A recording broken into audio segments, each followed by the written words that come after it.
Shalom, salam sejahtera, sahabat jalannya lurus. Selamat berjumpa kembali di channel ini. Saya berharap dan berdoa kiranya kita semua tetap dalam keadaan baik, dalam keadaan sehat, dan pastinya tetap di dalam lindungan Tuhan. Saudaraku yang terkasih, sangat disayangkan kalau kita melihat Ustadz Suma ini semakin hari semakin menjadi, yang dimana dia kalau berdebat atau berdiskusi mengapa harus membahas iman kekristenan. Dan mirisnya ketika setiap narasi liar dan tuduhan liarnya itu yang dia lontarkan kepada iman Kristen itu sendiri bisa dibantah dan dipatahkan oleh teman-teman para apologet Kristen, malah dia yang kepanasan, malah dia yang emosi, seakan-akan dia yang lebih benar dan lebih baik dalam memahami tentang iman Kristen itu sendiri. Maka dari itu mari kita simak bagaimana teman-teman para apologet Kristen akan menghajar Ustadz Suma habis-habisan sehingga membuat Ustadz Suma KO di dalam perdebatan tersebut. Selamat menyaksikan, Tuhan Yesus memberkati. Setan jin korin ya, dan itu sudah masuk Islam jinnya, gitu loh. Itu ada di hadismu. Iblis atau setannya itu sudah masuk Islam. Oke, langsung itu panjang lebar. Saya cuma butuh jawaban itu ya. Anda menjawab bahwa di dalam agama Anda Iblis tidak menginginkan manusia hidup kekal atau masuk ke dalam surga. Coba Anda lihat di Yohanes 13 ayat 2. Iblis membisiki Yudas itu untuk apa? Ya, iblis itu kerjanya adalah melawan firman Tuhan, gitu loh. Terus Nggak, saya tanya, jangan pakai jurus gereja. Saya tanya, iblis membisiki Yudas untuk apa? Untuk mengkhianati tuannya sendiri, untuk mengkhianati Yesus. Tujuan pengkhianatan itu apa? Tujuan pengkhianat agar dia dapat uang. Agar Yesus disalib.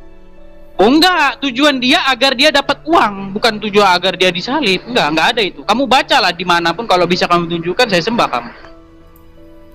Jadi Yesus itu dikhianati oleh Yudas, bukan supaya Yudas mengarahkan tentara-tentara Romawi untuk menyerahkan Yesus, bukan? Tidak. Jadi Yudas mengkhianati Yesus. Jadi Yesus demi 30 uang perak. Enggak, coba kamu lihat. Apakah Yesus pernah berbicara kepada Yudas bahwa di antara kalian ada yang akan mengkhianati saya dan menyerahkan anak manusia kepada orang-orang yang berkepentingan untuk menyalibnya? Pernah nggak kamu dengar itu? Ya, Yesus mengatakan di antara kalian adalah iblis. Terus tujuan iblis mengkhianati ini Yesus disalib. Tujuan salib apa?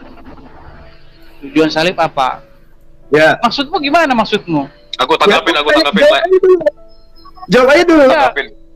Ketika Yesus mati disalib, ada nggak yang dibebaskan dari dosa waris? Ya, inilah yang perlu saya luruskan ya dari pemahaman Muslim ya. Kalau kalian mengatakan bahwa Yesus disalib untuk menebus dosa dan lain sebagainya, itu perspektif kalian gimana sih?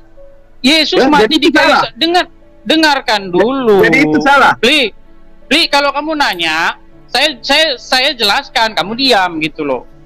Lagi pula ini sebenarnya udah out of topic loh ya, out of topic. Jadi kamu kalau mau seperti ini, channelmu masih baru, masih seger. Kenapa saya pertanyakan ini sebagai terapi supaya kau jangan mimpi ke Inggris. Orang Inggrisan itu sudah berbondong-bondong masuk Islam meninggalkan ajaran yang seperti ini.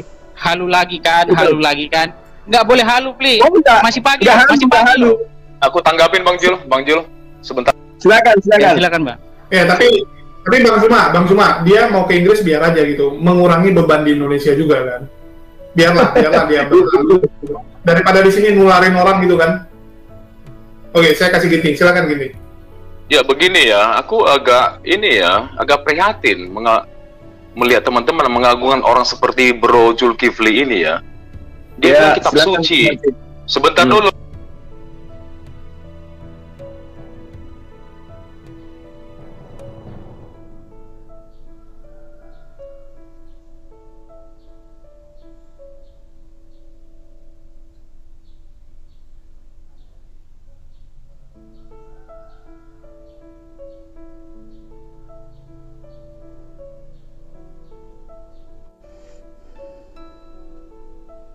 Jangan dipotong dong. Anda ngomong-ngomong kitab suci, Anda bilang itu kitab yang suci. Ini gimana ceritanya? Itu frase. Ya, kitab suci itu bukan kitab yang suci. Kitab suci itu Ya firman Allah yang dibukukan itu artinya gitu loh. Aku agak miris dengan statement Anda gitu loh. Sekelas orang yang diagungkan kok seperti itu penerjemahannya gitu loh.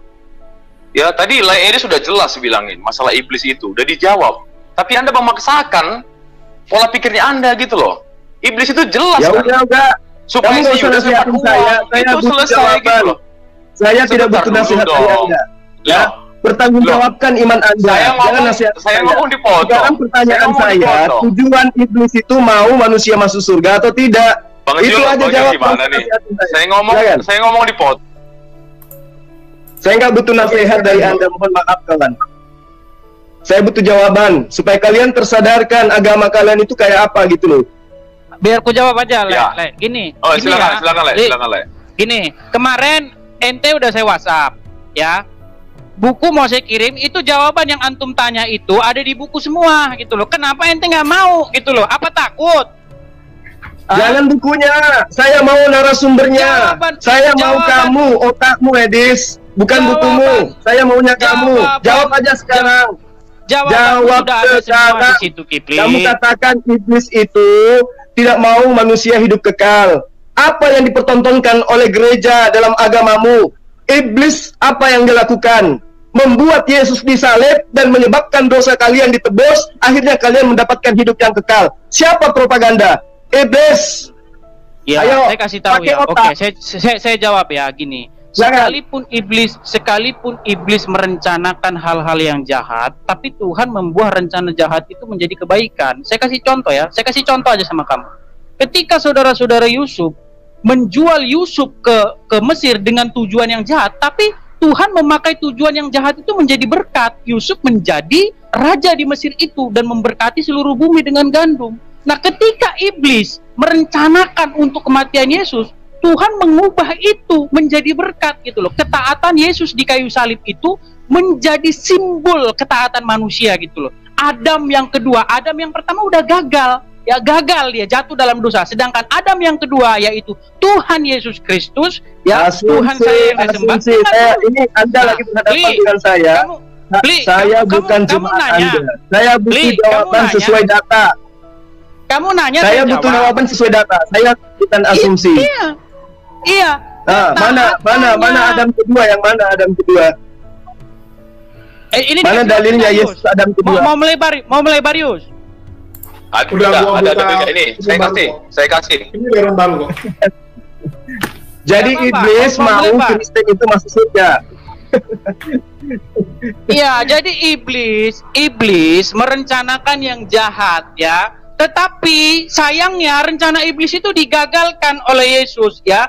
Tuhan Yesus taat sampai mati, dia tidak pernah memberontak dari tugasnya. Tidak ada yang menggagalkan Edis.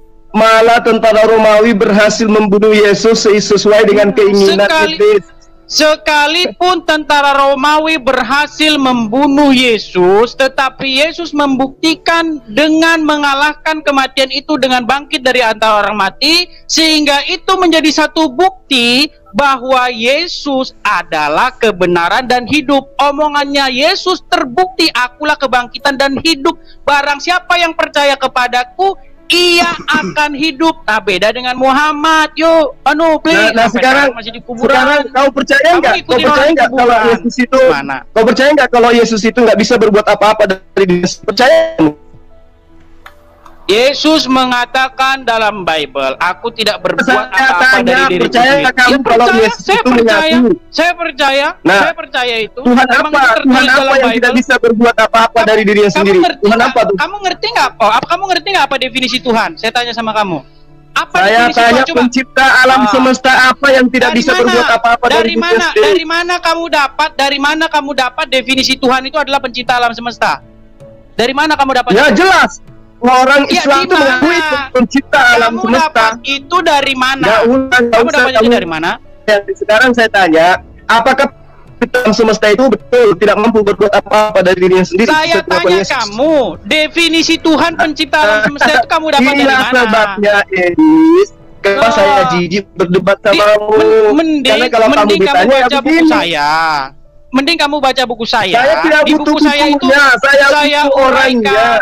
Apa itu Saya Tuhan? butuh Saya uraikan orangnya. di situ panjang lebar. Silakan kamu Sekarang baca Yesus itu. mengatakan di dalam Lukas 24 ayat 44 ada tertulis di Mazmur dan juga di Taurat tentang dia akan mati bangkit di antara orang mati pada hari ketiga. Berarti Yudas dengan iblis menyaksikan dan menjalankan apa yang Yesus nubuatkan tentang dirinya.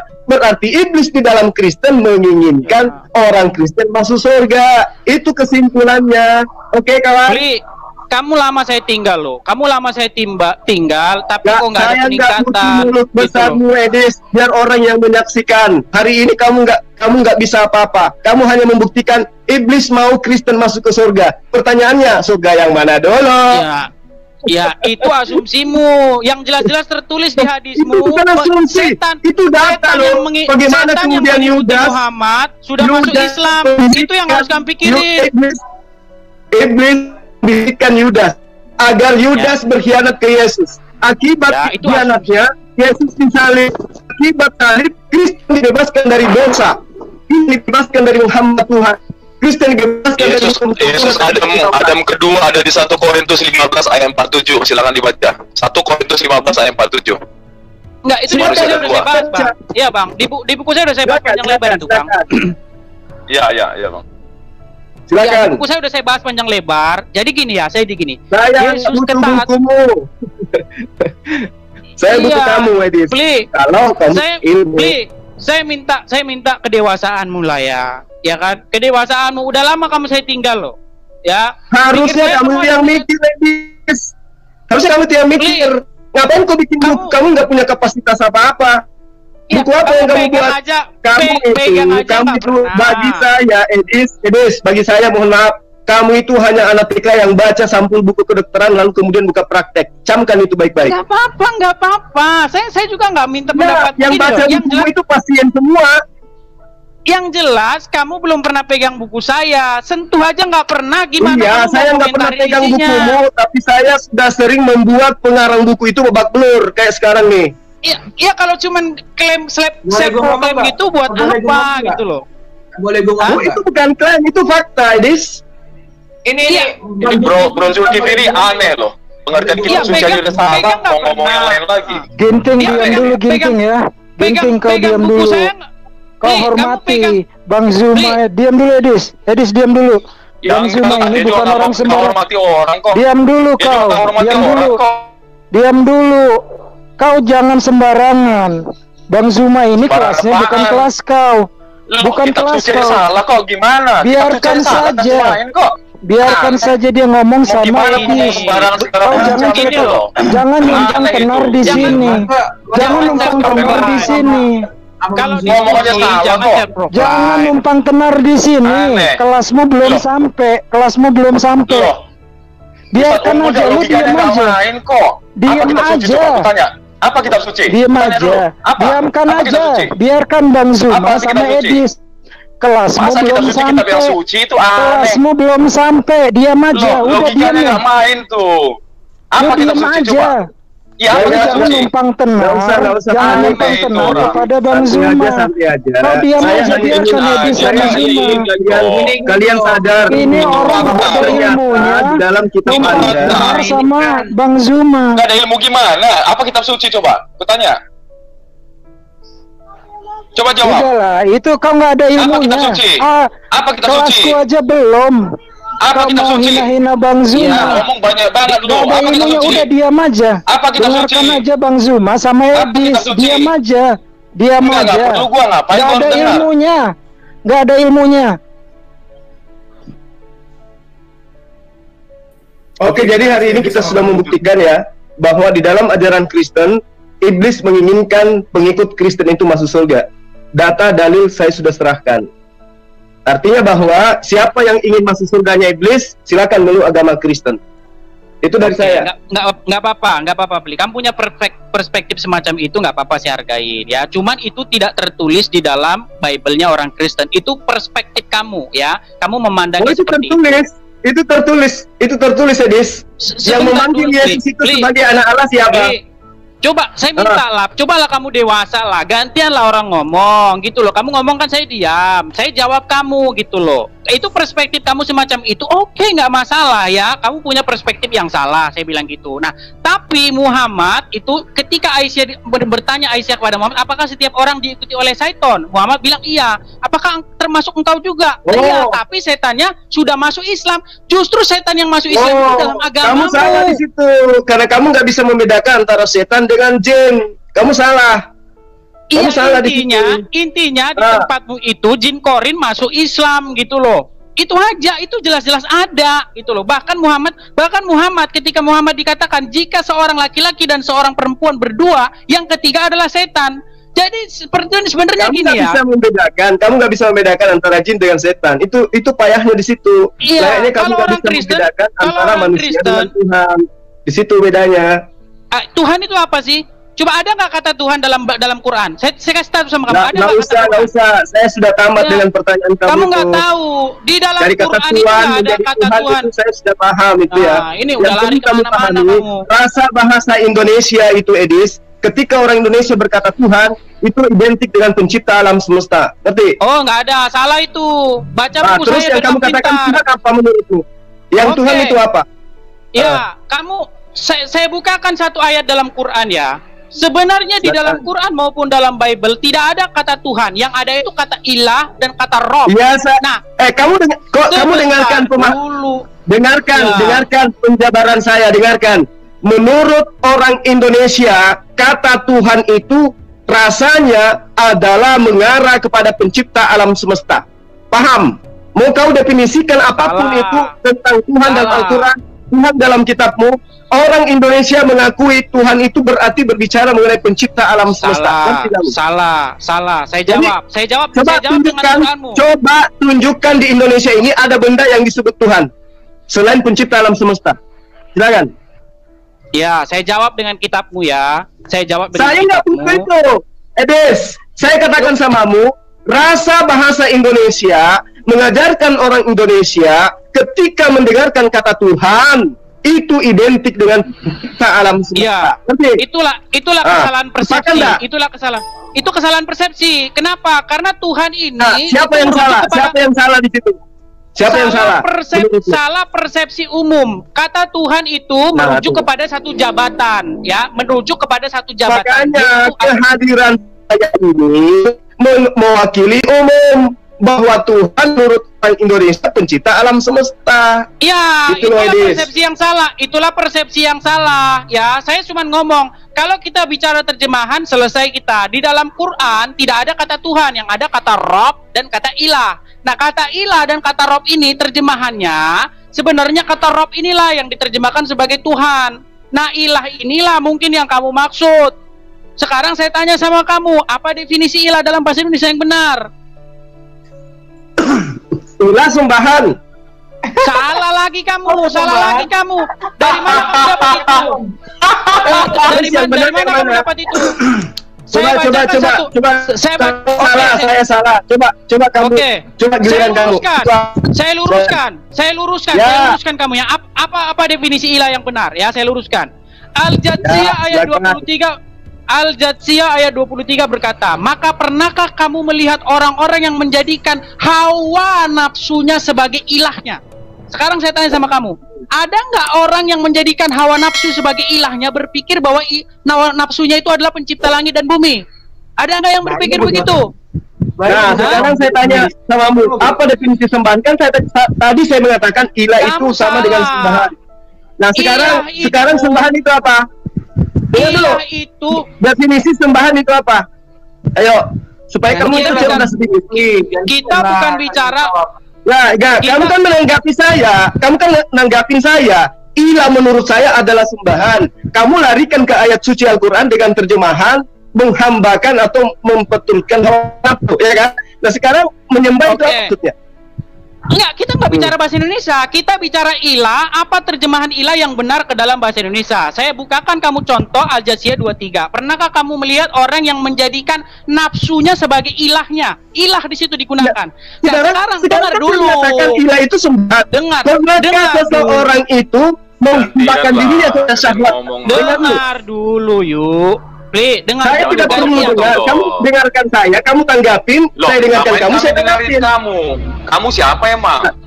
Gantian sekarang kamu mengatakan di dalam Al-Quran ada sembahan. Nah sekarang bisa nggak saya mengatakan orang yang memperturutkan hawa nafsunya dia tunduk dan patuh terhadap nafsunya? Bisa saya katakan begitu? Nah itu makanya saya tadi ilah. Bisa, betul. Jadi ilah itu. Berarti apa yang salah? Apa yang salah ketika saya mengatakan kita sama dengan sembahan? Yang salah ketika kamu menerjemahkan ilah itu sebagai pencipta langit dan bumi, itu salah. Setuju. Siapa yang bilang ilah pencipta langit dan bumi? Kamu yang ngomong itu barusan. Saya mengatakan ilah identik dengan sembahan. Ayo, kamu jangan melintir, Edis. Kamu jangan melintir, Edis. Kamu tanya apa itu ilah? Saya katakan sembahan.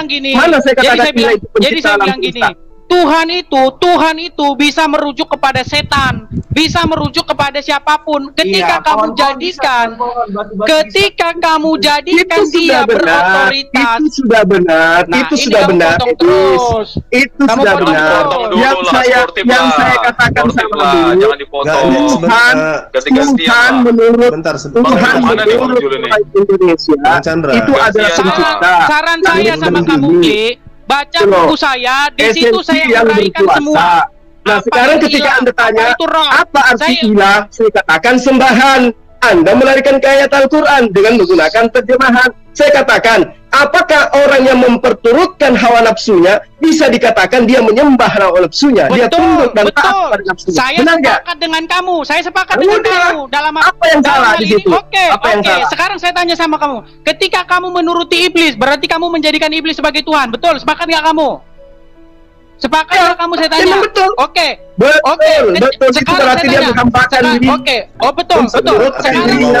Sebentar. Perintah iblis. Sama seperti yang Anda lakukan. Menyembah Yesus itu perintah siapa?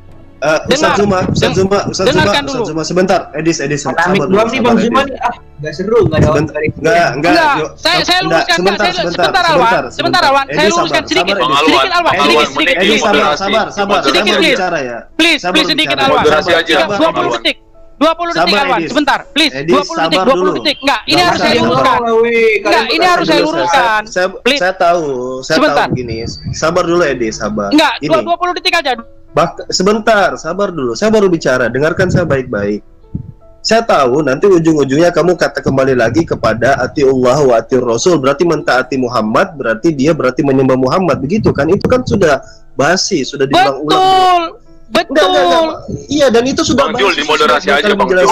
Sekarang gini dulu, saya mau ini dulu ya. Tadi Bang Chandra itu suka memotong, kemudian Yoga juga suka memotong yang tadi itu. Biarkan mereka berdua. Itu saja saya mau kasih tahu gitu. Jadi biar enak didengarnya. Ini masalahnya begini, Ustaz Alwan. Anda bukan sebagai moderator, Bang Chandra. Anda bukan moderator. Iya, sebentar. Begini, kita harus fair loh. Itu nggak boleh. Sudah, begini, saya kembalikan ke Bang Julius. Kembalikan ke Bang Julius saja. Saya kasih timer. Iya, kasih timer aja Bang Jul, bagus tuh.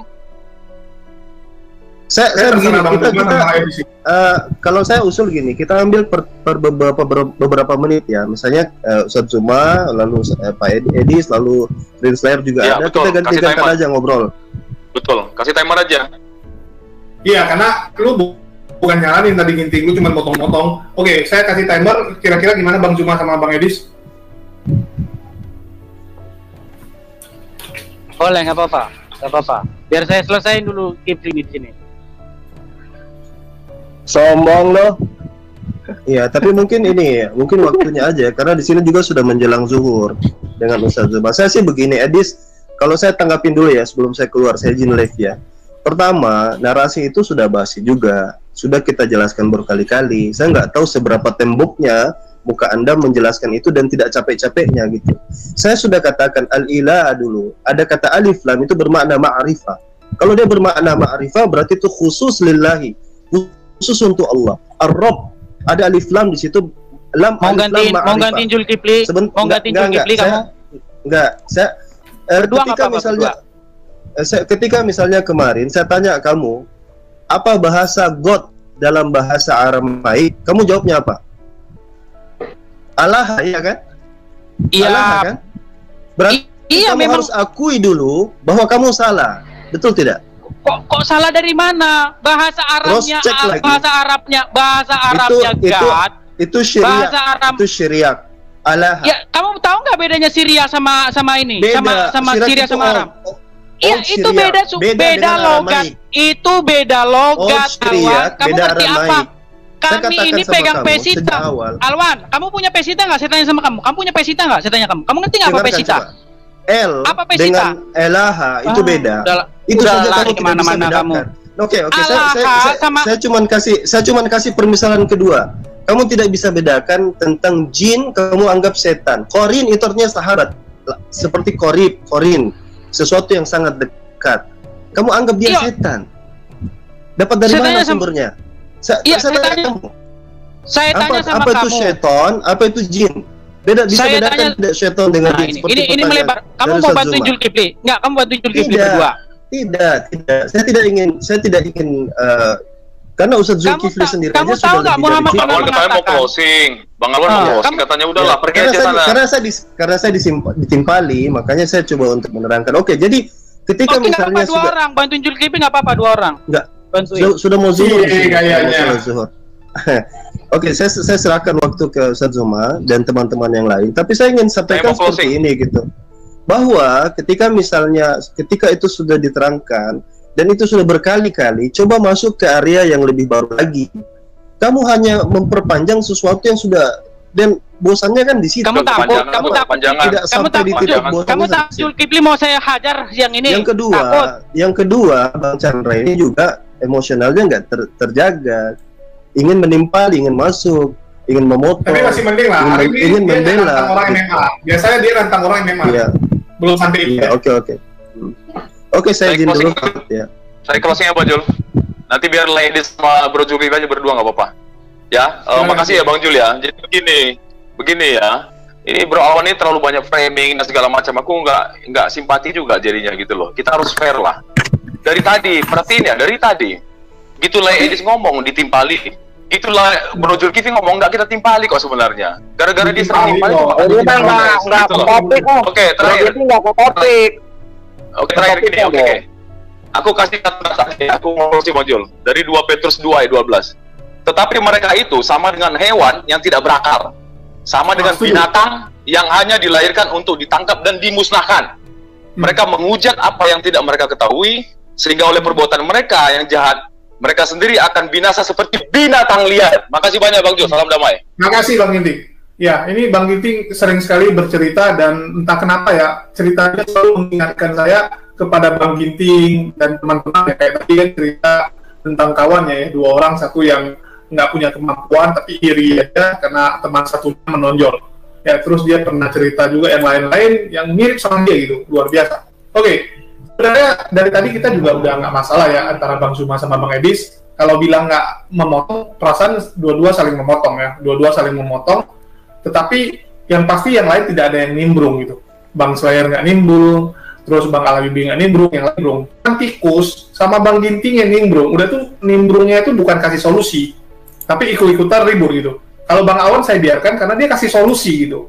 Ada solusi dan kalimat menenangkan gitu, sehingga temponya tuh turun. Kalau Ginting kan enggak, dia cuma ikutan heboh-heboh gitu, cuma untuk buat rusuh aja. Itu yang membedakan. Kenapa kalau udah rusuh biasa saya persilakan Bang Awan, karena kita tahu tipikal Bang Awan ini nggak gampang ya terprovokasi oleh orang-orang seperti Bang Ginting. Oke, ini kira-kira gimana Bang? Mau dilanjutkan atau di lain kesempatan aja? Jadi yang pertama ya, tadi buktikan bahwa itu adalah agama yang diselamatkan oleh iblis untuk masuk ke surganya iblis melalui propaganda yang dilakukan terhadap Yudas. Kemudian sudah Edis bertanya tentang ilah, ya, tentang Tuhan dan seterusnya. Saya sudah menjelaskan bahwa ilah itu adalah sembahan. Nah, dia katakan salah, katakan sembahan. Artinya, lalu kemudian dia mencari terjemahan dalam Al-Quran. Lalu kemudian dia katakan, berarti kamu itu menyembah kepada iblis karena taat kepada apa? Taat kepada siapapun, karena ketaatan itu adalah penyembahan. Ini definisi yang dia bangun sendiri.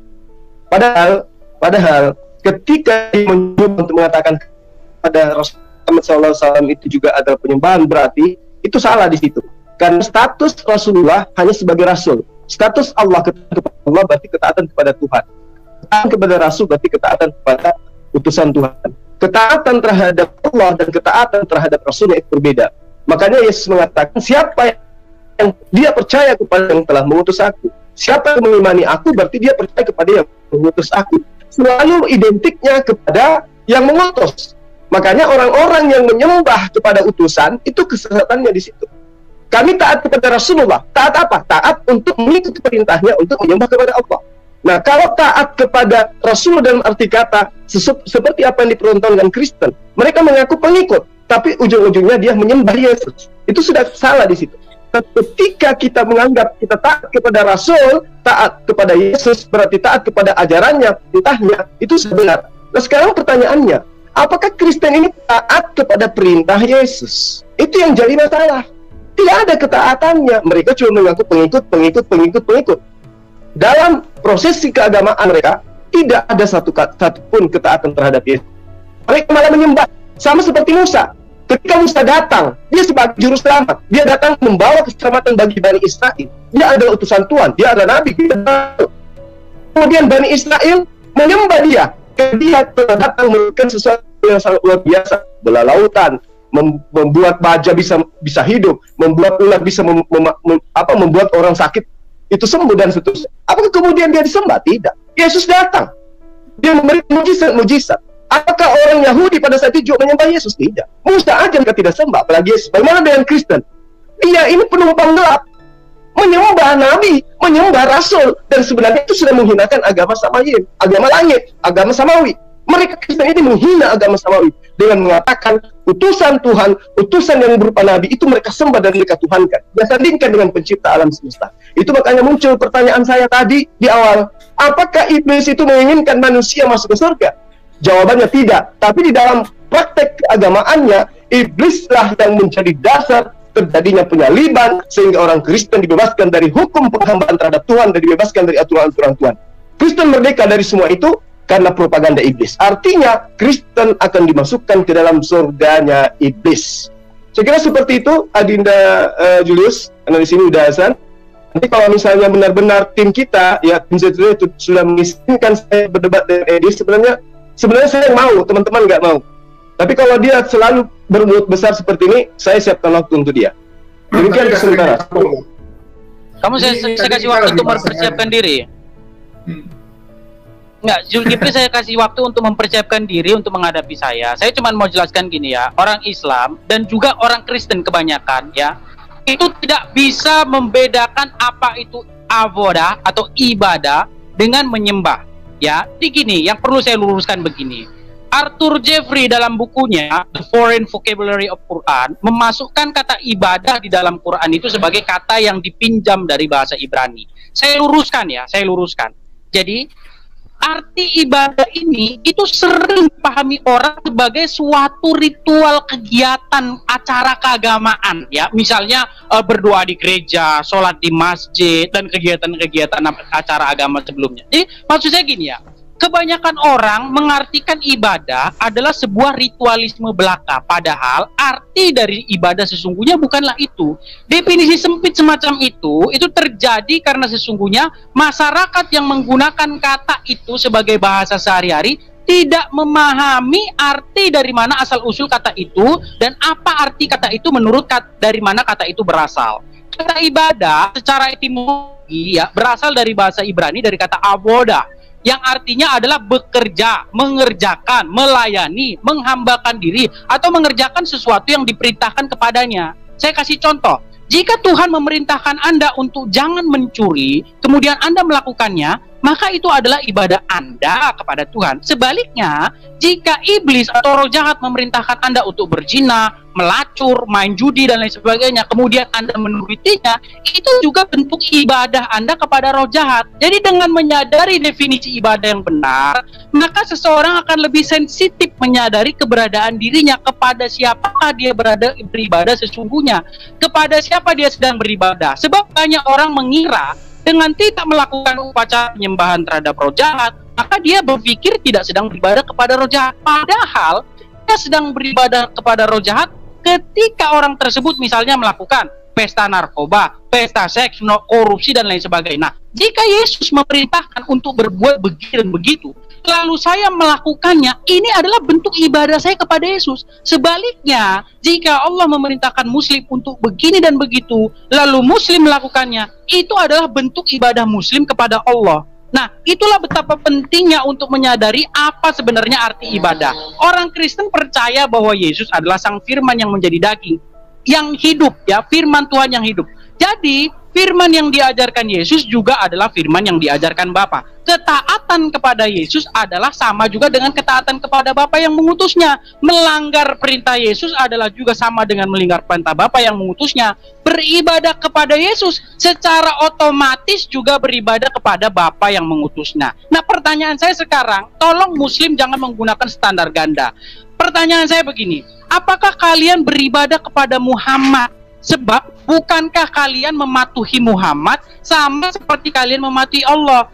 Jadi jika kalian mematuhi perintah Allah, itu sama saja beribadah kepada Allah. Lalu ketika kalian mematuhi perintah Muhammad, mengapa tidak dikatakan bahwa kalian beribadah juga kepada Muhammad? Apa kalian ini pakai standar ganda atau bagaimana? Ya, saya minta kamu Jul, siapin waktu kamu untuk ngadepin saya, ya.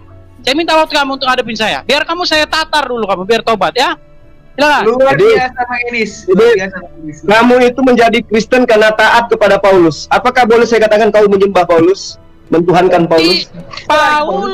Paulus berbicara atas nama Yesus. Ketika Paulus berbicara atas namanya sendiri, maka saya tidak perlu mentaatinya. Karena dia manusia, bisa berbuat salah. Gimana Yesus mengajarkan menyembah kepada Yesus? Kamu ngerti nggak? Kamu ngerti nggak apa saya itu menyembah? Saya tanya, yang kamu praktekkan itu adalah menuhankan Yesus. Ada nggak Yesus mengajarkan itu? Maka Zulkifli, makanya saya nggak mau tanya, ya. Ingat pertanyaan saya. Ketaatanmu kepada Paulus adalah menyembah Yesus. Sekarang saya tanya, ada tidak Yesus mengajarkan itu? Orang Kristen tidak pernah diajarkan taat kepada Paulus. Tetapi Paulus buktinya sekarang Anda menyembah Yesus itu ajaran siapa? Anda menyembah Yesus ajaran siapa? Biar saya jawab ya. Gimana sih? Biar saya jawab. Di mana Yesus mengajarkan untuk menyembah dirinya? Kamu kasih saya waktu jawab. Kalau kamu kasih waktu jawab, saya jawab. Silakan. Ya, jadi gini ya, Plia. Bagaimana kita mau berbicara tentang penyembahan Yesus, penyembahan Allah, kalau kita tidak mendefinisikan dulu apa itu penyembahan? Sebelum kita berdiskusi tentang menyembah Yesus, menyembah ini, menyembah pulan, kita harus berbicara dulu apa itu menyembah, definisi menyembah. Biar nggak debat kusir. Saya ajarin kamu debat yang berkualitas, ya. Saya lihat malu loh, Jul. Saya lihat kamu udah saya tinggal lama, udah saya anggap murid saya sendiri, tapi nggak ada peningkatan. Gitu loh, sebelum kita bicara tentang menyembah, tolonglah kita clearkan dulu apa sih menyembah itu. Ya udah, nggak usah banyak bicara apa itu menyembah, nggak usah ya, terlalu banyak bicara. Menyembah itu apa? Saya sudah saya sudah jelaskan itu di channel saya tadi malam, ya. Sebenarnya yang kamu maksud ini bukan menyembah, tapi ibadah. Sekarang saya jawab, kamu jawab sekarang. Menyembah itu apa, Edis? Yang kamu, oke, sekarang gini aja. Yang dalam bahasa Arab apa yang kamu maksudkan? Jangan pakai bahasa Indonesia. Kamu nggak usah pakai jurus perampok di sini. Kamu tadi saya katakan siapa ngajarin kalian itu menyembah? Kamu mau menjelaskan apa itu menyembah? Oke, saya jawab. Sekarang kamu balik tanya saya. Saya jawab. Yang kamu maksud menyembah di sini sujud atau ibadah? Ya, yang kamu maksud menyembah di sini sujud atau ibadah? Saya tanya kamu. Kamu mempertuhankan. Kamu menganggap Yesus itu adalah ilah yang muncul jadi manusia, itu ajaran siapa? Betul. Itu aja poinnya, nggak usah berbelit-belit. Karena Yesus mengatakan, barang siapa yang melihat aku, ia telah melihat dia yang mengutus aku. Barang siapa yang taat kepada Yesus, sudah otomatis dia taat kepada Bapa. Barang siapa yang menjadikan Yesus sebagai Tuhan, ketaatanmu menjalankan ajaran agamamu, menuhankan dia, menyembah dia di samping Bapa, itu dari mana ajarannya? Lo dari Yesus sendiri. Kamu gimana? Yesus katakan aku adalah Bapa. Itu karena kamu tidak tahu apa itu menyembah, proskuneo, dengan apa itu ibadah, avoda. Udah saya bilang sama kamu, avoda itu adalah melakukan suatu pekerjaan, melakukan suatu pelayanan. Ketika saya mematuhi perintah Yesus, saya menjalankan apa yang diturutinya, itulah saya ibadah kepada dia. Kita bicara ibadah, bukan sujud. Sekarang kita yang pencipta alam semesta ini Yesus atau Bapa yang mengutus Yesus? Yang menciptakan alam semesta adalah firman Tuhan. Bible mengatakan firman Tuhan saya tidak tanya itu. Saya tidak tanya itu. Itulah makanya saya jijik sama kamu yang saya kamu tanya. jangan lari kemana-mana. Bapak yang mengutus Yesus Kamu atau jangan Yesus lari yang kemana-mana. dilahirkan? Bukan. Bapak yang mengutus Yesus atau Yesus yang dilahirkan Maria yang menciptakan alam semesta. Itu pertanyaan saya. Ya, Kenapa jadi kamu harus bisa bedakan ya. Mana firman Itu Tuhan, kayak perempuan mana Des. Kamu bisanya cuma menghakimi. Ditanya apa, jawabmu apa. Saya tanya yang menciptakan alam semesta ini Bapak yang disembah Yesus itu debat atau kusir Yesus nanti. yang Itu debat kusir. dilahirkan Maria. Apa jawabanmu kemudian? Itu debat kusir nanti. Untuk apa? Untuk apa bahas yang sesuatu berbeda? Nah ini makanya teman-teman itu melarang saya berdiskusi sama Kenapa kamu nggak karena ngakuin? kamu itu sombong tapi tidak ada ilmu. Kalau hanya berkelit kamu bisa, kamu hebat memang. Pertanyaan sudah jelas, yang menciptakan alam semesta Yesus yang disembah oleh Bapak yang disembah Yesus atau Yesus yang dilahirkan oleh Maria, yang diceboin oleh Maria. Apa jawabanmu kemudian? Ya, saya jawab ya, saya jawab. Nah. Daging Yesus ya, flesh ya atau tubuh Yesus itu tidak menciptakan apapun. Makanya ketika yang kamu menciptakan bertanya, bukan Yesus. Saya sudah bilang sama kamu, daging atau daging tubuh Yesus itu berarti baru yang menciptakan ada. bukan Yesus kan? Ya, kamu bilang Yesus sebagai apa dulu? Sebagai firman Tuhan atau sebagai Yesus sebagai daging? Yesus itu manusia atau firman Tuhan? Ya, dua-duanya. Dua-duanya. Kamu salah. Coba di mana? Di mana Yesus mengaku? Di mana Yesus atau di kitabmu itu? Di mana di kitabmu itu dikatakan Maria melahirkan firman? Coba. Tidak pernah ada. Pernah ada. Tetapi ada dalilnya Maria melahirkan anak manusia, betul? Gini ya Yus ya. Gini ya Plia, gini. Pertama, ambillah satu tema yang ada kaitannya dengan perbandingan agama. Itu urusan Kristen, kamu nggak ada urusannya ke situ. Apa? Nah, gitu dong. Sekarang gini ya. Lambaikan bendera putih itu begitu, harus terang-terangan. Ya, sekarang gini aja. Penyembahan terhadap, kamu kan mempermasalahkan penyembahan terhadap Yesus. Apakah penyembahan terhadap Yesus adalah musyrik atau tidak? Saya jawab. Jelas musyrik dong. Dan itu yang kamu praktekkan. Kamu berkelit dengan mengatakan dagingnya Yesus atau firmannya Yesus. Kan itu caramu menyembunyikan kalau kamu itu udah keok. Kan gitu. Gimana? Maka kamu sudah mengakui bukan Yesus karena Yesus adalah daging. Karena kamu nggak bisa. Karena kamu tidak bisa melihat Yesus sebagai manusia dan Yesus sebagai sang ilahi. Ini kamu nggak bisa bedakan. Mana? Coba tunjukkan sisi ilahian Yesus mana. Sama seperti kamu tidak. Sekarang saya tanya sama kamu. Susun kekuatanmu, tunjukkan kepada saya mana bukti Yesus itu punya sisi keilahian. Sekarang saya tanya sama kamu. Tunjuk sisi keilahian Yesus mana? Ya, saya harus menjelaskan kekristenan. Nah, ini kamu bisa jawab. Caramu seperti anak-anak, Kifli. 6. Caramu seperti anak-anak. 8. 9. Ketika Al-Quran dibakar, saya tanya sama kamu, yang terbakar itu Al-Qurannya atau kertasnya? Saya tanya sama kamu. Saya menjelaskan sesuatu yang apa kamu pahami. Ketika Quran dibakar, saya tanya sama kamu, apakah Quran terbakar? Sisi keilahian Yesus mana? Ketika disunat. Saya tanya sama kamu, ketika Al-Quran dibakar, apakah Al-Quran terbakar? Saya tanya sama kamu. Hakikatnya terbakar nggak? Apa cuma kertasnya? Yesus mana? Iya, kamu nggak bisa bedakan. Kamu nggak bisa bedakan Yesus sebagai daging dan Yesus sebagai sang ilahi. Itulah kenapa. Mana sang ilahinya mana? Coba kamu tunjukkan sang ilahinya mana? Supaya saya mampu membedakan. Supaya saya mampu membedakan. Coba pakar yang mengaku Edis ini tunjukkan sisi keilahian Yesus itu yang mana? Ketika Yesus mengampuni dosa. Ketika Yesus menyembuhkan orang, ketika perkataan dosa di mana? Ya, capek saya capek ngomong sama kamu. Ada waktu saya jelasin sama kamu di situ. Ketika Yesus mengatakan dosamu telah diampuni, dia tidak mengatakan dosamu telah aku ampuni. Jadi ini aja. Buanglah debat kusir. Sekarang kembali kepada tema. kalau kamu sebentar ini biar saya close dulu. Gini, ini penting ini ya. Kalian itu pakai standar ganda. Selesai.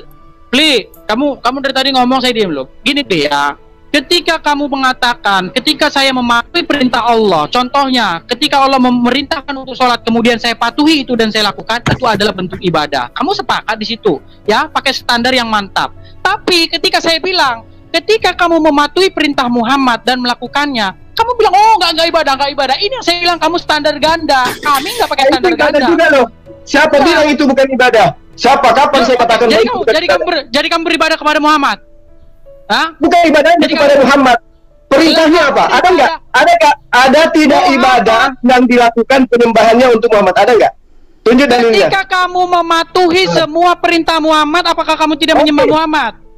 Tidak dong. Tapi taat kepada perintahnya. Karena kamu nggak tahu definisi ibadah. Tadi kan saya bilang sama kamu. Sekarang ibadah kami itu kami tujukan kepada siapa? Ya kepada Muhammad. Di mana kami menyembah kepada Muhammad? Kamu dalam sholatmu 5 kali sehari kamu mengucapkan salam kepada Muhammad dalam tahiyat. Loh, kamu dalam tahiyat. Itu makanya saya katakan itu. Dalam kamu itu anak TK yang baca apa sampul buku kedokteran.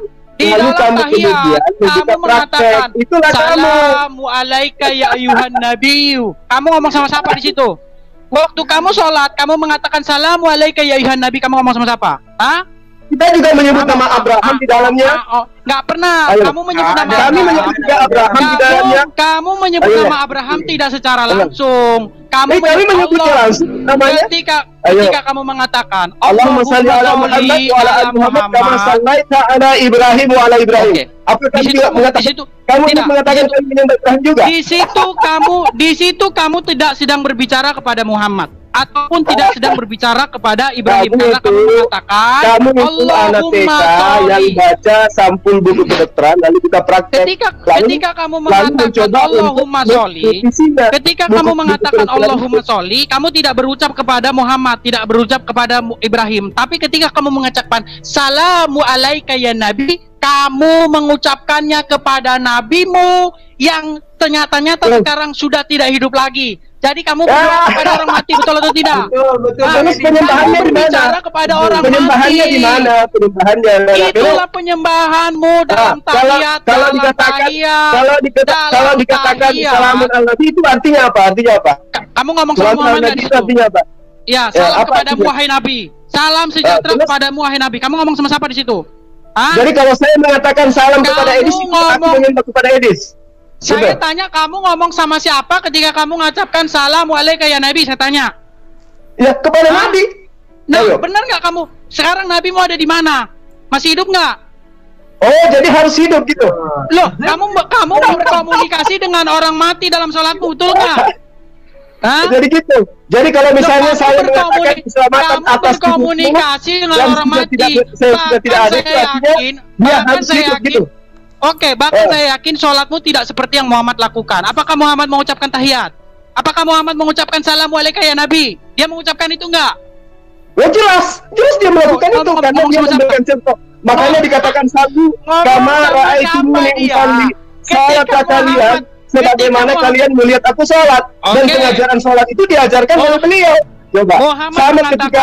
Sama ketika kamu sebagaimana kamu melihat saya sholat. Oke, sekarang saya tanya, Muhammad bersolat mengucapkan tahiyat nggak? Ketika doa bapak kami kamu ucapkan, apakah bapak juga berdoa kepada bapak yang di surga? Siapa yang mengucapkan itu? Tidak pernah. Beda. Ketika Muhammad mengajarkan sholatlah kamu sebagaimana kamu melihat aku sholat, berarti sholatmu harus seperti Muhammad sholat. Sholatmu harus seperti Muhammad. Ketika Muhammad sholat, Muhammad mengucapkan tahiyat Assalamualaikum ya Nabi. Mengucapkan nggak? Jelas dia melakukan itu karena mereka mencontohkan. Bagaimana Muhammad mengucapkan Assalamualaikum ya Nabi? Dia mengucapkan sama siapa? Sekarang ketika saya tanya samamu, apakah menyembah Yesus di samping Bapak itu Yesus pernah contohkan? mengikuti Yesus. Nah, di mana Yesus mencontohkan menyembah Yesus? Yesus mengatakan bukan mengatakan. Di mana Yesus mempraktekkan ibadah hari Minggu menyembah kepada anak manusia. Di mana? Lari kemana-mana, kamu udah kena sekak, kamu udah kena kamu udah lari kemana-mana. Rasulullah sholat, kami ikuti cara sholatnya. Nah sekarang kamu menyembah Yesus, kamu ikut siapa? Mengikuti Yesus dong, karena kamu nggak tahu apa itu menyembah.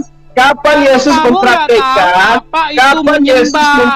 Sudah saya bilang sama masuk kamu, ke gereja, menyembah dirinya, itu Yesus praktekkan di mana? Tadi sudah saya bilang.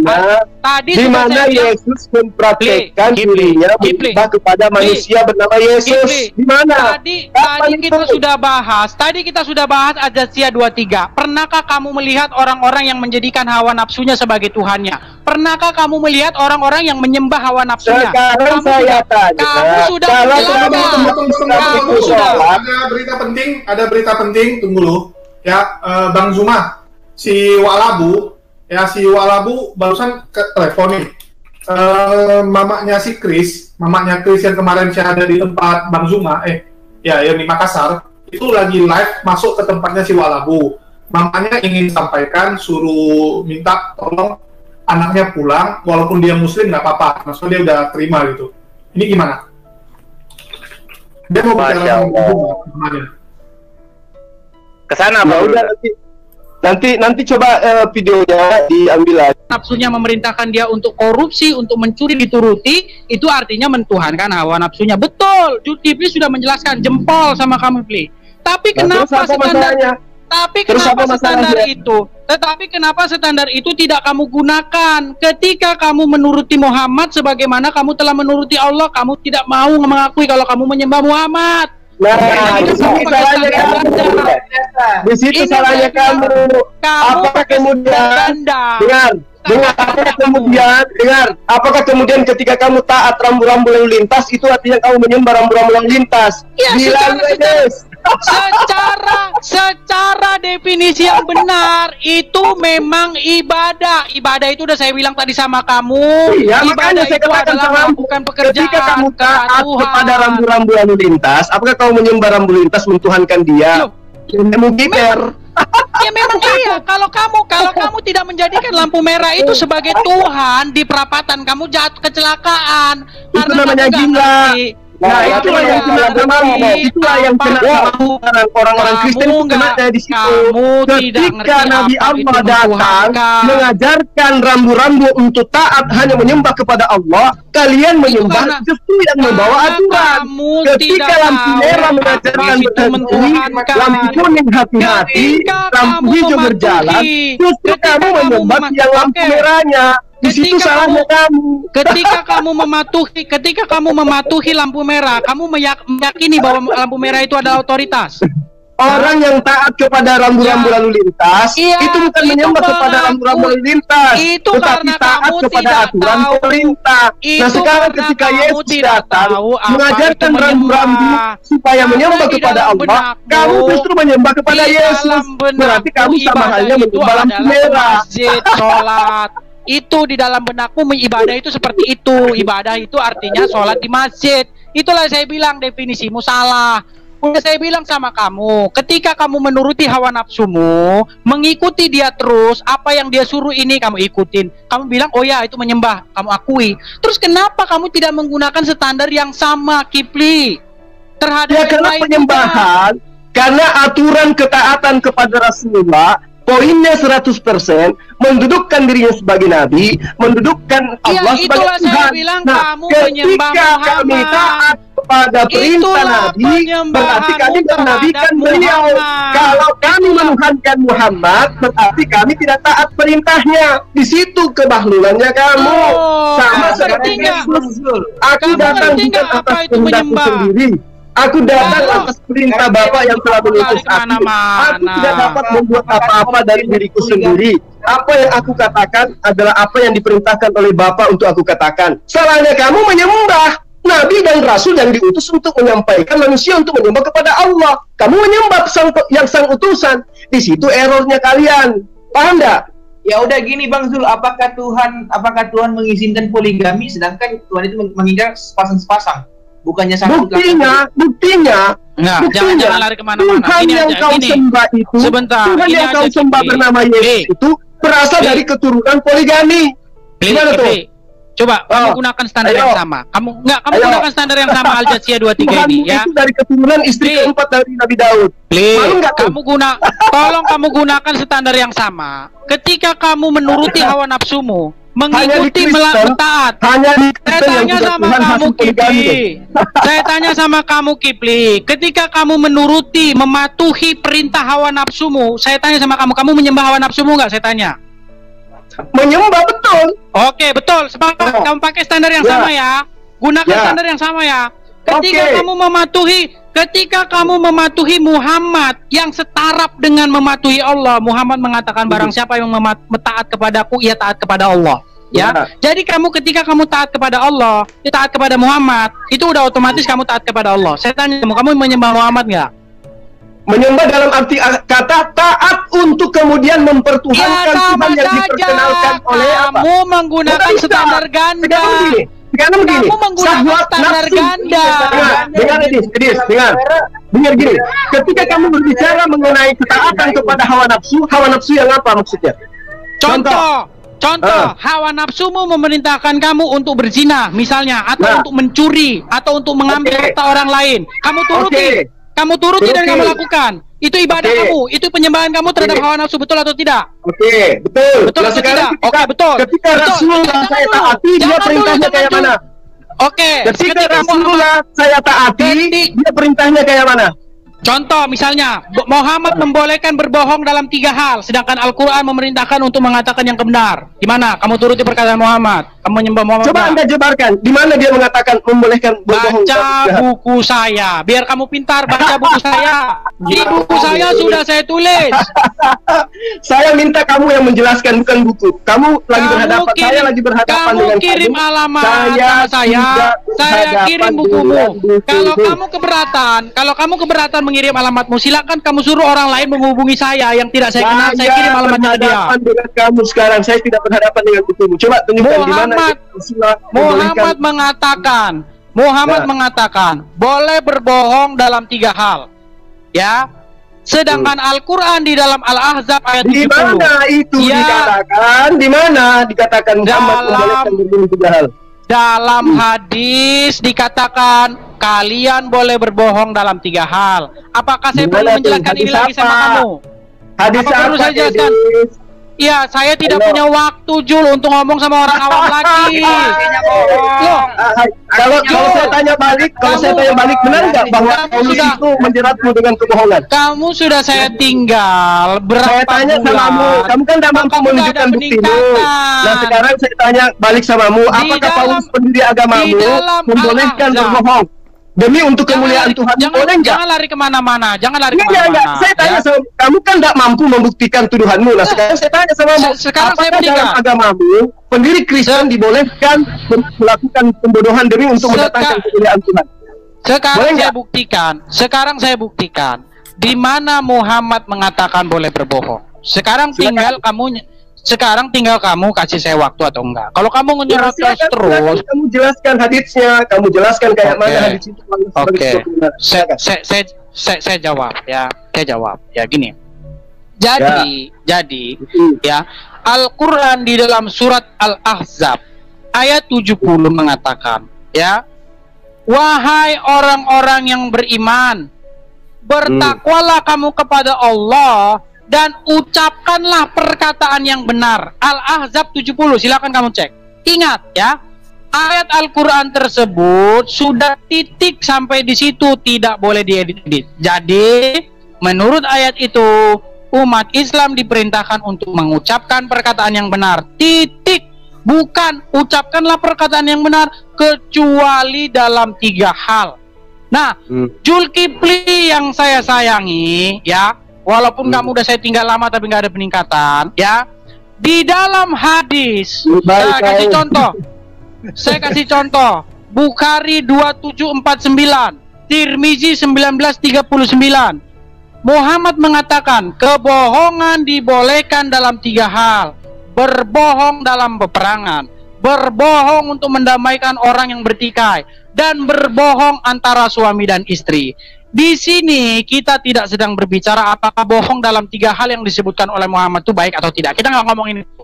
Yang pasti Al-Quran telah memerintahkan di dalam Al-Ahzab ayat 70 kepada umat muslim agar mengucapkan perkataan yang benar. Yang menjadi masalah di sini adalah mengapa di satu pihak Al-Quran memerintahkan untuk mengucapkan perkataan yang benar, tetapi di pihak lain Muhammad membolehkan berbohong dalam 3 hal. Apakah berbohong adalah mengatakan perkataan kebenaran yang dimaksudkan oleh Al-Quran? Apakah mengucapkan perkataan yang benar sama dengan berbohong? Jika Al-Quran memerintah, jangan kamu potong dulu, Kipli. Saya sudah paham. Jangan, kamu belum paham. Kamu belum lahir, saya sudah tahu. Itu adalah ajaran agamaku. Kamu nggak perlu belajar itu. Saya dengarkan dulu. Kamu mau gimana saya mau ngomong sama kamu? Mengajarkan solusi bahwa dalam perang boleh melakukan sesuatu yang kau anggap bohong. Sekarang gini. Udah saya bilang sama kamu. Saya tanya sama kamu. Ketika kamu awal kamu punya jenderal, kemudian jenderalmu itu ditepung. Boleh nggak kamu mengatakan bahwa jenderal saya tidak ada di sini? Boleh nggak? Sudah saya bilang sama kamu. Saya tanya sama Bu Edis. Ketika kamu dikepung di dalam perang, kemudian kamu diancam sama musuh dalam status perang, kamu ditanya, mana jenderalmu? Jenderalmu ada di dalam kamar. Bisa nggak kamu langsung mengatakan tidak ada di sini atau kau katakan ada di dalam? Bisa nggak? Saya menjawab. Kamu kasih waktu saya menjawab atau tidak? Bang Jul. Kamu kasih saya menjawab atau tidak? Kamu kasih saya menjawab atau tidak? Ya. Silakan. Yang jadi masalah di sini adalah bukan masalah apakah yang dikatakan Muhammad itu berbohong dalam 3 hal itu baik atau tidak. Kita tidak bicara hal itu. Itu pemahamanmu sebagai Kristen, nggak apa-apa, tidak masalah. Tapi kami umat Islam memahami secara mendalam. Al-Quran sudah memerintahkan di dalam untuk mengucapkan perkataan yang benar. Tadi. Ketika dalam kamu diancam, mana jenderalmu, mana pimpinanmu, maka seorang prajurit boleh mengatakan pimpinan kami tidak ada di sini. Itu boleh. Kamu boleh bohong. Artinya boleh bohong.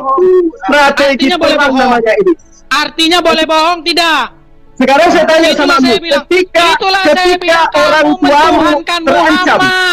Sekarang saya tanya, ketika orang tuamu terancam, kemudian kamu membelanya, kamu menyembunyikan orang tuamu. Bisa nggak kamu jujur-jujuran mengatakan kepada penjahat bahwa orang aku ada dalam kamar? Boleh nggak kamu mengatakan beliau tidak ada? Demi untuk mempertahankan. Demi kejujuran.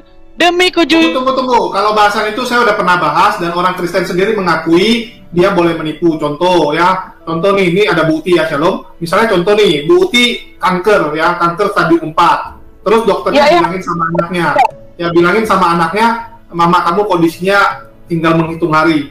Terus bukti nanya sama anaknya, ya gimana nak hasil pemeriksaan dokternya? Anaknya ya karena kasihan sama bukti, yang nggak mau mamanya cemas, yang nggak mau dia berduka, dibilangin nggak aman kok mak, sehat-sehat, bagus kok. Dokter bilang tinggal makan obat, tinggal pemulihan.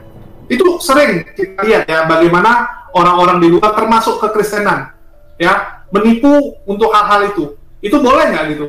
Kalau kamu bilang nggak boleh, artinya kalian masuk neraka semua, Dis. Dan itu sering dilakukan. Ya, sangat sering dilakukan. Kenapa? Tujuannya memotivasi. Contoh, Edis ditanyain sama istrinya, ya udah cantik belum, Pak, gitu kan? Atau ini baju ini bagus nggak? Padahal Edis cuma lihat sekilas gitu. Padahal baju itu jelek gitu. Atau istrinya gendut gitu. Tapi kamu memuji istri kamu. Kamu menipu nggak muji istri kamu? Kalau kamu gunakan standarnya Kristen dengan mengatakan itu salah, masuk neraka kamu, Dis. Saya jawab ya. Kamu kalau sakit pun kamu harus terus. Saya jawab. Versinya dokter, mama bentar lagi mati gitu. Saya jawab. Iya tapi kasih kesempatan saya menjawab. Udah terlalu melebar gitu kan. Terus di sini saya mau tegasin, Dis. Kalau kamu suka kali ngomong ulang-ulang, saya juga bingung gitu. Di tempat lain mungkin kamu di tempat baru boleh gitu. Tapi di tempat yang udah sering, saya rasa nggak mendidik. Ya sama sekali nggak mendidik. Terus saya cuma mau nambahin Bang Juma, tadi kan baru dari tempat si Walabu ya, dari tempat Walabu, dan seperti biasa ya, Oten ini sangat suka menggiring gitu. Dia mengatakan bahwa Christopher itu takutnya dididik jadi teroris lah, jadi apa gitu ya. Oten selalu memframing gitu. Jadi dia minta dimediasi untuk ketemu Bang Juma. Ini kurang ajarnya Oten gitu ya. Orang mau jadi giliran kita sudah menjelaskan yang mana kamu itu tidak bisa membaca huruf aslinya, kamu bilang itu salah. Giliran kita yang menjelaskan buku yang hanya terjemahan, kamu katakan kami juga salah. Padahal kita pun sudah jelas-jelas mengatakan Paulus menjerat kalian dengan tipu daya. Dalam kelicikanku aku menjerat kamu dengan tipu daya. Apa tuh? Ya udah gini aja Bang Zul gini aja, suruh aja Kemenak untuk menarik semua terjemahan Al-Qur'an gitu aja dah. Ribet banget. Suka. Emang ada terjemahan Al-Qur'an yang memerintahkan bohong? Ada terjemahan Al-Qur'an yang memerintahkan boleh berbohong, ada. Terjemahan hadis ada nggak? Terjemahan hadisnya kan begitu, dibolehkan berbohong. Coba tunjukkan terjemahan Al-Qur'an yang memerintahkan berbohong, coba. Di hadis kan ada dibolehkan berbohong. Oh, hadis sudah saya jelaskan itu. Jul, bahkan di dalam Quran jangankan berbohong, Jul. Bukan cuman berbohong di dalam Quran itu, sumpah kalau terpaksa juga boleh. Makanya saya bilang, ya saya nggak ngomong ajaran Islam. Saya cuma ngomong ajaran kamu, Jul. Ya, ajaran kamu itu nggak lebih daripada kalau kepepet boleh, ya. Bahkan saya bilang Muhammad pun bersumpah pernah ditegur sama Allah. Jadi saya tanggapi sedikit ya, Ustaz Zuma, permisi ya. Terus sama siapa Yogi ya, jangan suka nyeletuk kayak tidak jelas gitu ya. Biar dia kayak provokator di belakang teriak-teriak aja. Kayak anak-anak main di pinggir jalan gitu. Woi, siapa yang lewat gitu. Enggak usah. Adinda Alwan, saya mau baru sholat. Ada pertanyaan saya, tolong dikaji nanti sama orang Kristen ini. Coba tunjukkan prosesi ibadah di dalam Kristen tentang ketuhanan, tentang kerasulan, tentang kitab sucinya yang tidak berlandaskan atas kebohongan. Tunjukkan fakta, kalau itu bebas dari kebohongan semuanya itu. Termasuk Kristen yang mengatakan Yesus itu Tuhan, apakah itu bukan kebohongan atau kebohongan? Situ ya, saya pamit sejenak. Jangan lupa ucapkan tahiyat ya. Salam kepada Ya, jadi begini, saya gantian ya Bang Julius ya. Bang Julius, saya sedikit lagi. Jadi gini, hal yang membosankan dengan iblis itu adalah mengulang-ulang sesuatu yang sudah kita perdebatkan berkali-kali. Jadi kayak kuldesak ya. Kuldesak itu dalam istilah teknik sipil itu jangan buntu aja di situ aja muter-muter. Ilmunya tidak nambah. Jadi saya sudah sering terangkan sebentar. Jadi saya Oke, kalau itu saya setuju Bang Juma. Nasi kuning dibawa nasi kuning. Ya, tadi saya udah bilang kenapa ya saya sangat kasihan melihat Edis dari dulu nggak bertambah gitu. Itulah kenapa dia nggak bisa naik kelas. Walaupun dia udah duluan jadi pendebat, dia bilang dia termasuk pendebat senior ya. Iya. Tetapi Bang Julius, gitu aja. Iya, karena begini, karena kan tadi kan sudah saya tebak bahkan arah kemana dia kan, bahwa dia akan mengatakan Muhammad. Dari saya pergi sampai saya pulang sholat, masih tetap hal yang sama. Sudah saya katakan, mentaati Muhammad itu tidak berarti mengkhianati Allah.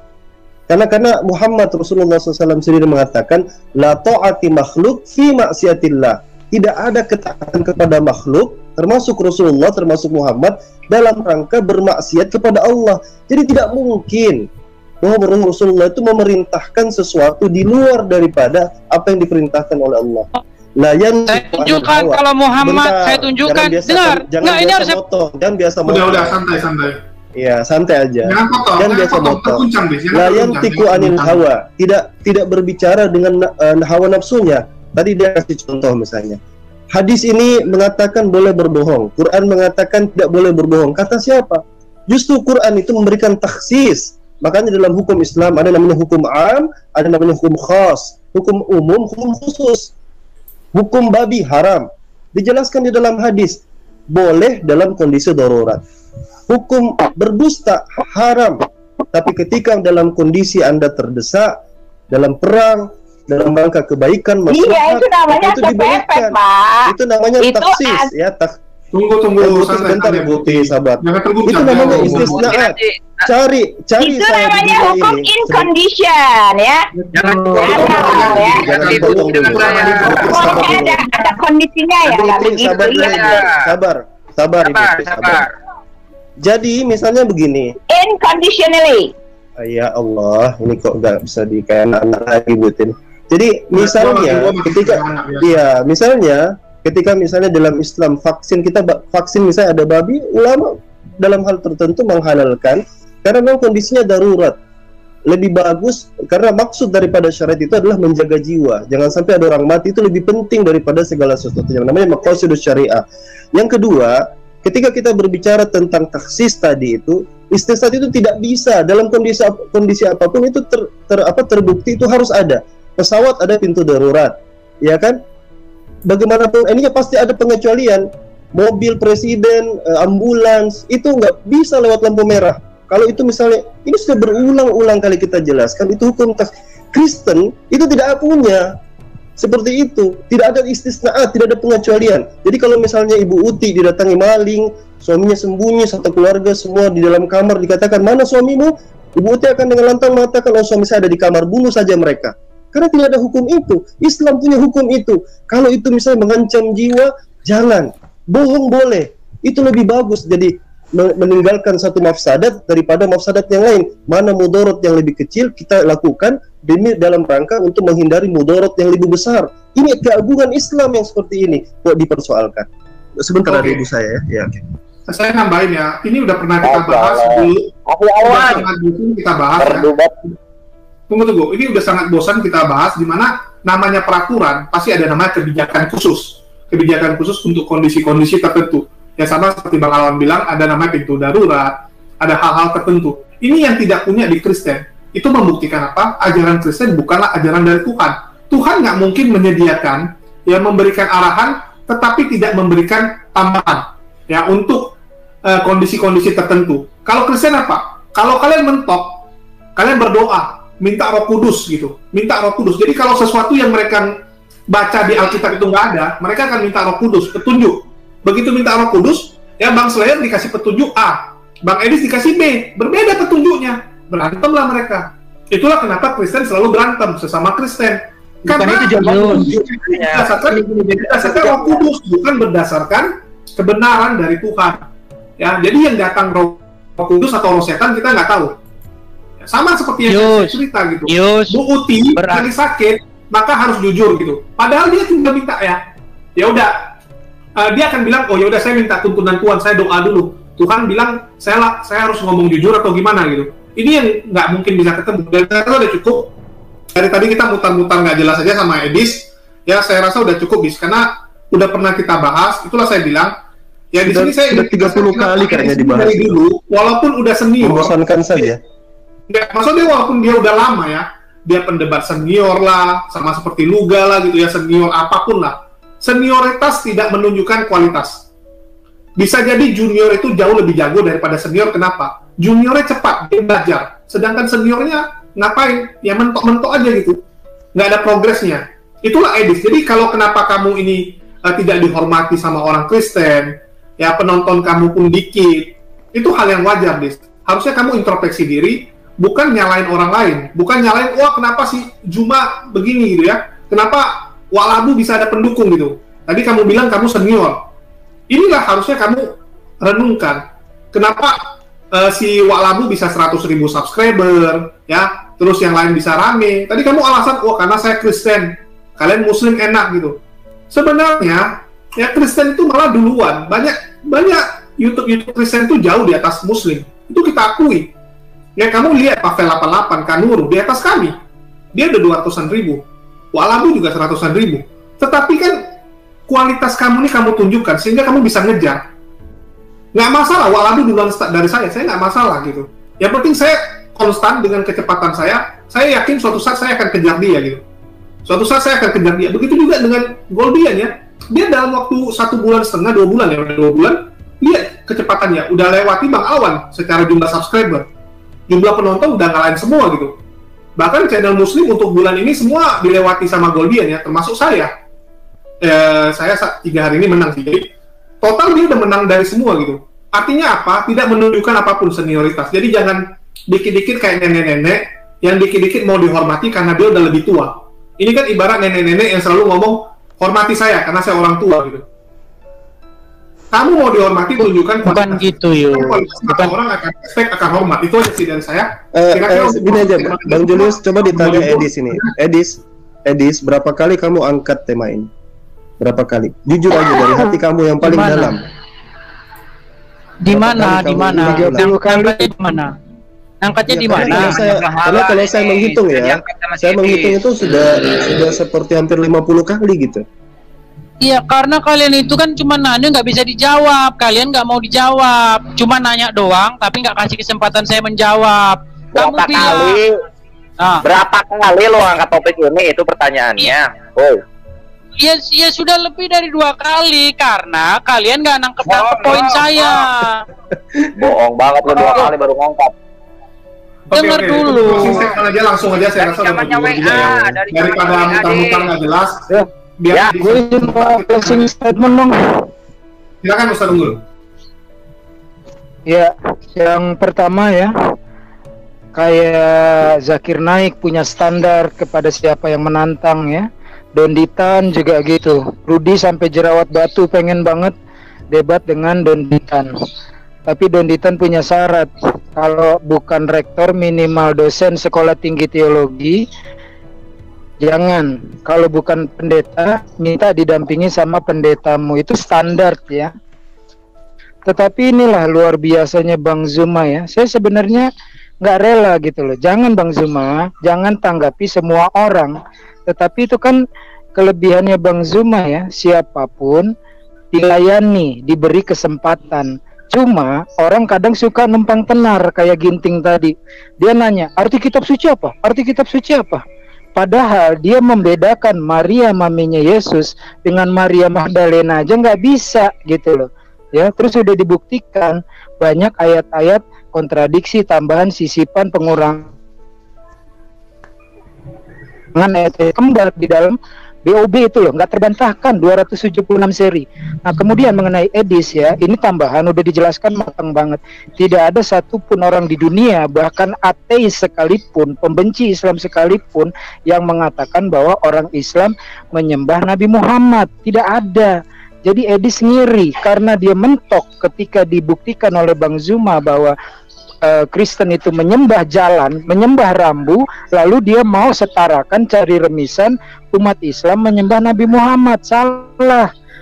Kenapa dimuliakan? Nabi Ibrahim juga dimuliakan seperti di dalam perjanjian lama. Siapa yang membelakanmu, aku akan merahmatimu. Siapa yang mengutukimu, aku akan mengazabmu. Itu ada di dalam PL. Siapa yang melakukan? Umat Islam. Jadi ini penutup ya. Kalau Edis bilang bahwa itu kok di Quran tidak dibolehkan, di hadis dibolehkan. Secara logisnya fitrah manusia sudah dijelaskan 3 hal yang dibolehkan tadi dalam hadis. Tetapi jangan lupa Edis, hukum pertama yang paling tinggi adalah Al-Quran. Bila kita mendapati hadis itu bertentangan dengan Al-Quran, itu hukumnya gugur. Tetapi pertanyaan logisnya yang sudah dijelaskan Ustadz Alwan tadi, bapak lu terancam, terus lu kasih tahu tempat persembunyiannya, padahal bapak lu nggak bersalah, atau dalam pasukan ketika tertangkap musuh. Nah ini hukum-hukum Islam itu jelas. Tadi Ustadz Alwan menjelaskan yang berlaku umum dan berlaku khusus berdasarkan sikonnya. Kalian pun dikasih hukum khusus nggak ngejalanin kok, nggak ada aturan dalam Kristen. Oke gitu aja, standby lagi. Oke, ya silakan closing statement. Saya closing dulu ya, Yus saya dulu Yus, saya udah lama. Yus saya udah lama ini mau keluar Yus. Iya silakan. Ini iya saya closing dulu. Ya, gini. Dia mau duhur dia.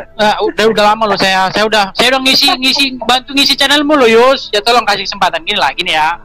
Jadi gini ya. Kalau kalian mengatakan boleh berbohong dalam situasi tertentu, ya ini artinya saya bilang agama kalian itu berarti agama yang tidak pernah percaya kepada kekuatan tangan Tuhan ya. Orang Kristen walaupun dimanapun ya, udah saya bacakan tadi, jika iya kamu katakan iya, jika tidak kamu katakan tidak. Apa yang lebih dari situ berasal dari si jahat. Artinya apa? Orang Kristen percaya kepada Tuhan yang akan bertindak.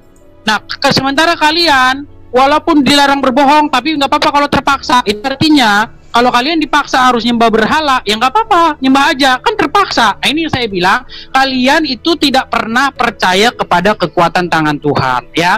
Terus yang kedua, ya saya bilang, kalian, jangankan kalian ya, Muhammad itu bersumpah dan dia diwajibkan melepaskan diri dari sumpahnya. Itu di dalam At-Tahrim ayat 2. ya, Muhammad ditegur Allah karena sumpahnya, dan dia ditegur untuk melepaskan diri dari sumpahnya. Nah, itu di channel saya bahas tuh, dua muslim ngakuin kesalahan Muhammad. Saya tanya sama dia, waktu Muhammad bersumpah, dia bersumpah atas nama siapa? Dia Muhammad pasti bersumpah atas nama Allah, nggak mungkin Muhammad bersumpah atas nama bakwan. Nah, ini closing ya. Jadi jangankan kalian ya, Muhammad yang diduga bersumpah atas nama Allah, membawa-bawa nama Allah, tapi Allah nggak perintahkan, ditegur dia di dalam At-Tahrim ayat 2, diwajibkan dia melepaskan diri dari sumpahnya. Jadi saya maklum saja gitu loh. Oke, baik saudaraku, kita bersama-sama telah melihat serta menyaksikan bagaimana keberlangsungan suatu diskusi atau debat yang sangat menarik, dan kita bisa juga melihat di mana teman-teman para apologet Kristen ini mereka sangat luar biasa dipakai Tuhan sehingga mereka bisa mempertanggungjawabkan iman kepercayaan mereka dan juga bisa mematahkan setiap narasi dan tuduhan liar dari Ustadz Suma yang berkaitan dengan iman Kristen itu sendiri. Ini kita melihat lagi-lagi Ustadz Suma kepanasan dan dia emosi di dalam diskusi ketika berdiskusi seperti itu. Dia emosi dan juga kepanasan karena narasi dan tuduhan liarnya itu bisa dipatahkan dan disanggah oleh teman-teman para apologet Kristen. Hal ini bisa dikatakan bahwa Ustadz Suma ini ternyata dia memang betul-betul atau benar-benar hanya mencari ayat-ayat Alkitab sesuai dengan kebutuhannya dia sendiri seperti itu, tanpa dia harus mentafsirkan ayat itu dengan baik dan benar supaya dia tahu maksud dan tujuan dari penulisan ayat tersebut seperti itu. Malahan dia banyak sekali mengeluarkan tuduhan-tuduhan liar yang tidak berkaitan dengan iman Kristen itu sendiri. Dan ketika teman-teman para apologet Kristen bisa menyangga, membantah akan hal itu malah membuat dia kepanasan, emosi, dan kadang-kadang dia menyerang pribadi seperti itu. Ya kita hanya bisa berdoa ya saudaraku, supaya firman yang diputarbalikkan oleh Ustadz Suma itu, biarlah firman itu sendiri yang mengubahkan kehidupan dia, sehingga dia juga boleh melihat dan merasakan bagaimana kasih Allah yang begitu besar melalui Yesus Kristus, supaya setiap orang yang percaya tidak binasa, melainkan memperoleh hidup yang kekal. Kita berdoa untuk teman-teman para apologet Kristen dimanapun mereka berada, supaya mereka boleh terus dikuatkan dan dipakai Tuhan secara luar biasa untuk menjadi saksi-saksi Kristus dimanapun mereka berada, supaya Injil terus disiarkan, diberitakan, dan banyak orang yang boleh mendengar, dan banyak juga orang yang boleh ditarik untuk melihat, merasakan kasih Allah itu. Bahkan mereka mengambil keputusan untuk sungguh-sungguh percaya kepada Tuhan Yesus sebagai satu-satunya Tuhan dan Juru Selamat dalam kehidupan mereka. Saudaraku yang terkasih, sebelum saya mengakhiri video ini, izinkan saya untuk membagikan satu renungan untuk kita semua, dan biarlah renungan ini boleh menjadi berkat bagi kita semua, dan kita juga boleh menjadi pelaku-pelaku firman yang setia, yang dimana terdapat di dalam 2 Korintus pasal yang ke-5 ayat yang ke-15. Di situ dikatakan, dan Kristus telah mati bagi semua orang supaya mereka hidup, tidak lagi untuk diri sendiri tetapi untuk Dia yang telah mati dan telah dibangkitkan untuk mereka. Saudaraku yang terkasih, pada zaman ini manusia semakin berfokus kepada dirinya sendiri, membuat manusia semakin memuji dirinya sendiri. Mereka berusaha mencukupi kebutuhan sendiri. Memang tidak masalah, tapi cara mereka ini mereka lakukan tanpa mengandalkan dan melibatkan Tuhan di dalamnya, seperti itu. Dan sedapat mungkin banyak yang berelasi dengan orang lain jika itu menguntungkan. Pujian juga hanya ditujukan pada orang yang cantik dan kaya, bukan kepada orang-orang yang taat dan benar. Hal ini terjadi karena manusia terjebak dan terpenjara oleh berbagai hal duniawi, sehingga berlomba-lomba untuk menggapainya demi sebuah pengakuan duniawi. Hal inilah yang mau ditentang oleh Rasul Paulus dalam ayat ini, bahwa kita manusia tidak hidup untuk diri kita sendiri, tetapi untuk Dia yang telah mati dan yang telah dibangkitkan dari kematian. Kita hidup bukan karena kekuatan dan kehebatan kita, bukan karena kekayaan yang kita miliki, dan kita tidak ada sesuatu hal yang bisa kita banggakan atau andalkan supaya kita bertahan dalam hidup ini. Mari kita sadari bahwa hidup itu adalah anugerah Tuhan. Hidup kita telah ditebus dengan bayaran yang mahal. Dia, Kristus, telah mengorbankan dirinya supaya kita hidup. Hidup kita bukanlah milik kita, melainkan milik Tuhan. Artinya hidup kita harus sesuai dengan kehendak Tuhan dan menjalaninya sesuai pengaturan yang daripada Tuhan itu sendiri. Demikian jugalah kita orang Kristen di hadapan Tuhan. Tanpa Tuhan kita tidak bisa berbuat apa-apa. Dan tanpa Tuhan hidup kita tidak akan teratur atau kacau balau. Tuhanlah yang membuat kita hidup. Pengorbanannya di kayu salib membuat kita hidup. Dengan demikian, sudah seharusnya kita tidak hidup untuk diri kita sendiri, melainkan juga hidup untuk kemuliaan nama Tuhan. Mari kita menghayati kisah Tuhan dalam hidup kita dan menjalani hidup sesuai dengan kehendak-Nya. Kita layak bersyukur atas pengorbanannya dan bersungguh-sungguh mempersembahkan hidup kita untuk melayani Tuhan. Oke saudaraku, kiranya renungan ini boleh menjadi berkat bagi kita semua, dan kita juga boleh terus menjadi pelaku-pelaku firman dimanapun kita berada, sehingga setiap orang yang mendengarkan kabar baik, mereka boleh diberikan kesempatan untuk merenungkan, bahkan mereka juga boleh mengambil keputusan untuk percaya kepada Yesus Kristus sebagai satu-satunya Tuhan dan Juru Selamat dalam kehidupan mereka. Sekian video dari saya hari ini, sampai berjumpa di video-video saya yang selanjutnya. Kiranya Tuhan Yesus memberkati kita semua.